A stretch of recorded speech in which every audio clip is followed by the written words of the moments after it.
वह तारीख थी 12 मार्च 1993। उस रोज शुक्रवार था। मुंबई के वर्ली इलाके का रहने वाला 13 साल का तुषार आम दिनों की तरह ही स्कूल जाने की तैयारी में था। 7वीं क्लास का तुषार माँ से टिफिन लेकर स्कूल के लिए घर से निकला।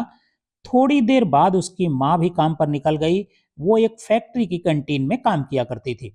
तुषार स्कूल से घर लौटा तो पता चला कि घर वाले उसकी माँ को ढूंढने परेल इलाके के केएम अस्पताल जा रहे हैं। तुषार भी उनके साथ हो लिया।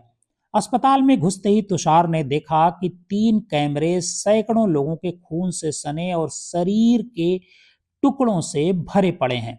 रोते बिलखते लोग इन टुकड़ों में अपनों को तलाश रहे हैं। तुषार की मां का बेजान शरीर भी इन्हीं टुकड़ों में मिला।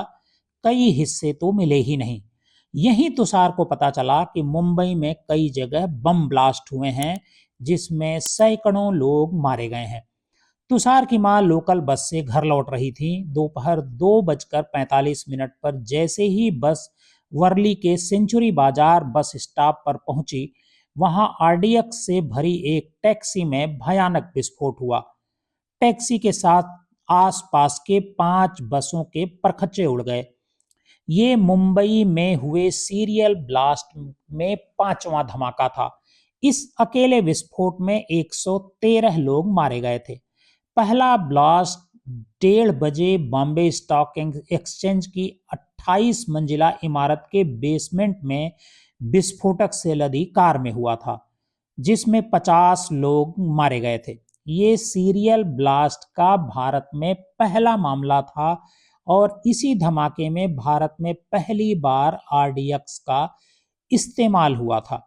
2 घंटे 10 मिनट में हुए 12 धमाकों में 257 लोग मारे गए और 713 लोग घायल हुए थे। इस सीरियल ब्लास्ट के लिए जानबूझकर नमाज का वक्त चुना गया था। आप डीएनएम शो देख रहे हैं और डीएनएम शो में हम अपराध की सच्ची कहानियां आपके सामने लेकर के हाजिर होते हैं। अगर आप हमारे इस चैनल पर नए हैं और पहली बार हमारी ये अपराध की कहानी देख सुन रहे हैं, तो हमारे इस चैनल को सब्सक्राइब कीजिए और इस कहानी को ज्यादा से ज्यादा लोगों को शेयर कीजिए। आज की जो कहानी है वो मुंबई में हुए सीरियल ब्लास्ट की कहानी है, जो 1993 में हुआ था, जिसमें 257 लोग मारे गए थे और 713 लोग घायल हुए थे। दरअसल यह सीरियल ब्लास्ट का भारत में पहला मामला था। इन धमाकों के लिए बड़ी कमर्शियल बिल्डिंग और भीड़ भाड़ वाले इलाके ही मुंबई के चुने गए थे, जैसे शिवसेना का हेडक्वार्टर, नरीमन पॉइंट के करीब एयर इंडिया की बिल्डिंग जो सीएम ऑफिस के सबसे करीब थी, माहिम की फिशर कॉलोनी जो वहां की बड़ी कॉलोनियों में से एक है, भीड़ भाड़ वाला सेंचुरी बाजार जो फल सब्जियों और मसालों के लिए मशहूर है, झावेरी बाजार जहां सोने चांदी और हीरे के गहनों के बड़े बड़े शोरूम हैं, प्लाजा सिनेमा जहां फिल्म देखने वालों की भीड़ थी, कथा बाजार जहां सस्ते दाम में कपड़े से लेकर किताबों हर चीज मिलती है। सहार इंटरनेशनल एयरपोर्ट पर ग्रेनेड से हमला हुआ था। धमाका करने वालों ने होटल जुहू सेंटोर, होटल सी राक और सेंटूर होटल में कमरे बुक किए थे, जहां सूटकेस बम में धमाका हुआ था। ये तो हुई मुंबई बम ब्लास्ट की कहानी। लेकिन बड़ा सवाल ये था कि आखिर मुंबई बम ब्लास्ट की साजिश किसने रची और कैसे रची। इसके लिए हम आपको पत्रकार जितेंद्र दीक्षित की लिखी किताब बॉम्बे आफ्टर अयोध्या के हवाले से कोई कुछ जानकारी देते हैं। जितेंद्र दीक्षित ने अपनी किताब के इस केस की 10,000 पन्नों की चार्जशीट को पढ़ा। जितेंद्र अपनी किताब में लिखते हैं कि 6 दिसंबर 1992 को अयोध्या में बाबरी मस्जिद का ढांचा ढहा दिया गया। बाबरी विध्वंस का बदला लेने के नाम पर पाकिस्तान की जासूसी एजेंसी आईएसआई भारत में अफरा तफरी फैलाना चाहती थी। इसके लिए उसने अंडरवर्ल्ड डॉन और स्मगलर दाऊद इब्राहिम को चुना। दुबई के एक आलीशान होटल में आईएसआई अधिकारियों और दाऊद की पहली मीटिंग हुई। उसके बाद दाऊद इस काम के लिए राजी हो गया। दाऊद इब्राहिम ने टाइगर मेमन से संपर्क किया। मेमन उस समय चांदी की स्मगलिंग करता था। वह दाऊद के साथ कारोबार भी करता था। टाइगर मेमन भी इस काम के लिए राजी हो गया। टाइगर ने दाऊद टकला से संपर्क किया। दाऊद टकला लैंडिंग एजेंट था जो टाइगर के समंदर के रास्ते आने वाले स्मगलिंग के सामान को रायगढ़ तट पर उतारा करता था। दाऊद इब्राहिम ने टाइगर मेमन और दाऊद टकला को दुबई में आईएसआई के अधिकारियों से मिलवाया। दाऊद इब्राहिम ने दाऊद टकला से कहा, यह कौम का काम है, तुम्हें कौम के लिए कुर्बानी देनी है। दाऊद टकला कुछ भी करने के लिए राजी हो गया। दाऊद ने इन दोनों से और लोगों को इस प्लान में इन्वॉल्व करने को कहा। फिर एंट्री होती है अनीस अब्राहम की। लोगों को जोड़ने का काम टाइगर मेमन ने संभाला क्योंकि उसका नेटवर्क पहले से ही था।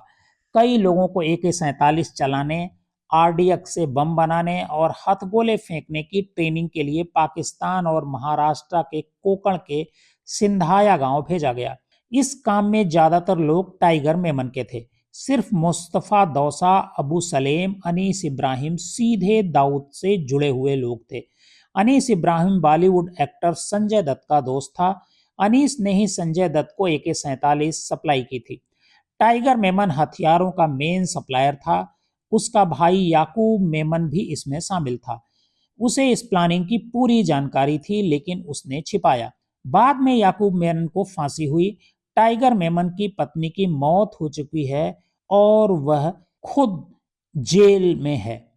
आपको बता दें कि इस मामले में 8 सितंबर 2022 को अबू सलेम और उसकी गर्लफ्रेंड मोनिका बेदी को पुर्तगाल के लिस्बन में गिरफ्तार किया गया। पुर्तगाल के साथ हुई संधि के मुताबिक अदालत सलेम को फांसी या आजीवन कारावास की सजा नहीं दे सकती थी। मोनिका बेदी को 4 साल बाद 2010 में रिहा कर दिया गया। रिहाई के बाद मोनिका बेदी ने अबू सलेम से किसी भी तरह के रिश्ते से इनकार कर दिया था। मोनिका जेल से रिहा होकर पंजाब के होशियारपुर के चब्बेवाल गांव पहुंची थी। मोनिका का खुद का परिवार कई साल से विदेश में है। मोनिका बार बार कहती है कि इस घटना से चाचा बहुत नाराज रहने लगे हैं। वह मोनिका तक का नाम लेना भी पसंद करते नहीं हैं। आपको बता दें कि 4 नवंबर 1993 को 189 लोगों के खिलाफ प्राथमिक चार्जशीट इस केस में दायर हुई थी। 19 नवंबर 1983 को मामला सीबीआई को सौंपा गया। इसमें से 193 आरोपियों को गिरफ्तार किया गया। इनमें से 140 के खिलाफ ट्रायल चला। इसी दौरान 17 आरोपियों की मौत हो गई। बाकी बचे 123 में से 12 को निचली अदालत ने मौत की सजा और 20 आरोपियों को उम्र कैद और 68 को उससे कम की सजा सुनाई। 23 आरोपी निर्दोष पाए गए। 2006 में संजय दत्त को अवैध रूप से पिस्तौल AK-56 राइफल रखने का दोषी पाया गया।